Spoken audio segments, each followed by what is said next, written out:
So picture this. You went to bed last night, everything seemed normal. But while you were sleeping, a military strike thousands of miles away just launched a missile straight into the global economy. And yeah, your wallet is right in the blast radius. You probably woke up this morning, grabbed your phone, took one look at the news and went, wow, what happened? Right? It feels like overnight someone just tossed a lit match into a fireworks factory. So let's break down exactly what just exploded. First up, the markets. As soon as the news broke, stock exchanges everywhere didn't just stumble, they totally face-planted. We're talking the Dow, the S&P, the NASDAQ, everything gonna whack hard. It was like every investor on the planet decided to hit the big red panic button at the exact same time. At the same time, this number started flashing on screens everywhere, $150.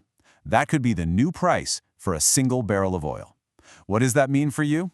Well, the cost of your petrol, your electricity, even your late-night food delivery. It's all about to get a serious, serious jolt. But, while stocks were in a total freefall, one thing was shooting for the moon: gold. The price jumped nearly 11% in February. This is a classic move. It's called the flight to safety. See, when the world feels like it's on fire, people don't want digital promises. They want something heavy, something shiny, something they can actually hold. So they dump the risky stuff and pile into gold. Okay, so let's get into the thick of it.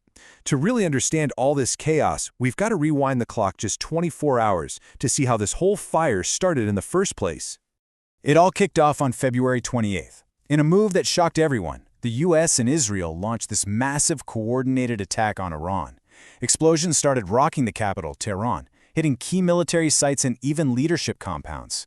Just moments later, you have President Trump on live television, confirming that major combat operations are underway. And Iran's response? It wasn't delayed, it was immediate. Missiles started flying across the region.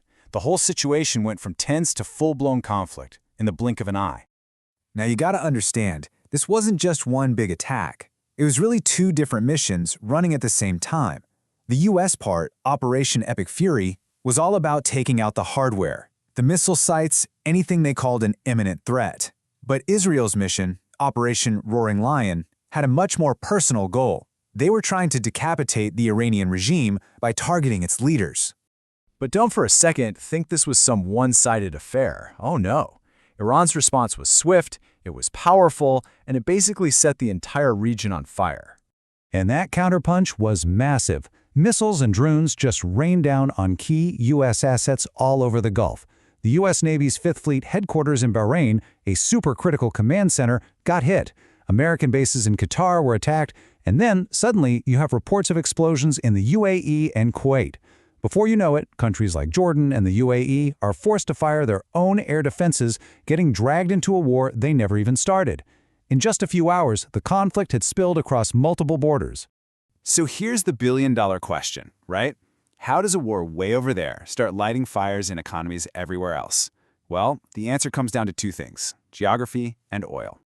I want you to meet the Strait of Hormuz. The best way to think about it is like the ERP gantry for the entire world's oil supply. It is an incredibly narrow strip of water, and Iran basically has beachfront property, giving them a chokehold on global energy. Just how important is it? 20%. Let that sink in.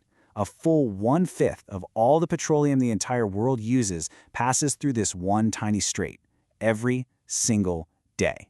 So you can see why any disruption here is a massive, massive problem for all of us. And the consequences of closing that gantry? They are absolutely staggering. As senior analyst Mu Yu Shu says, even a one-day blockade, just one day, could send oil prices rocketing up to $150 a barrel. That is the economic knife edge the entire world is now teetering on. And it's not just the price at the pump. This conflict immediately threw the world's travel plans into a complete tailspin.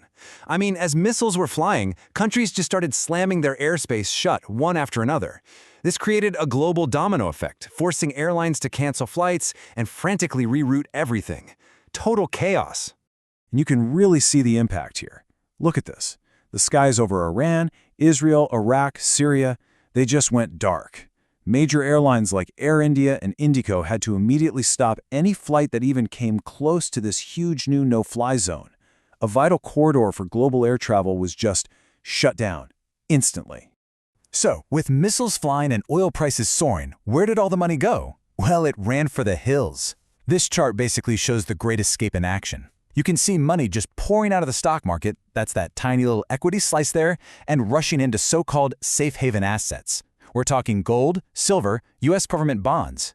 It's simple, really. In a storm, you don't want a paper boat, you want a big solid rock to hide under. Okay, so where does all of this leave us? The truth is we're all waking up to a new and a profoundly more volatile world.